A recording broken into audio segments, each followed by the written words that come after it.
রমজান মাস শেষের দিকে বাজারে যেয়ে দেখলাম ঈদের আনন্দ বিক্রি হচ্ছে। তবে এখন আর মন চায় না আনন্দ করতে,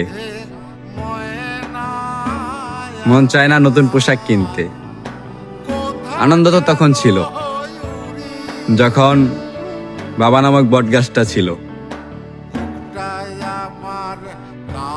বাবাকে বলতাম যে বাবা, নতুন পোশাক ছাড়া কি ঈদ হয়?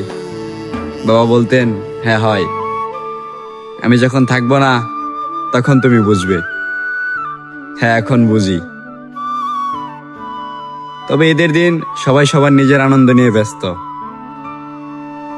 কে কার খবর রাখে, আর আমাদের মতন ছেলেদের কি আর ঈদের আনন্দ থাকে? বাবাকে দেখতাম পুরনো শার্ট, পায়ের ছিঁড়া এক লুঙ্গি পরে ঈদের মাঠে যেতে।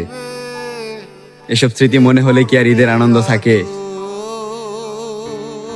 মাকে দেখলাম আঁচল মুড়ি দিয়ে কাঁদতে, হয়তো বাবার কথা মনে হয়েছে।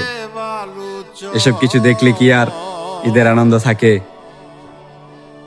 তবে হ্যাঁ, একটা আনন্দ এখন আছে।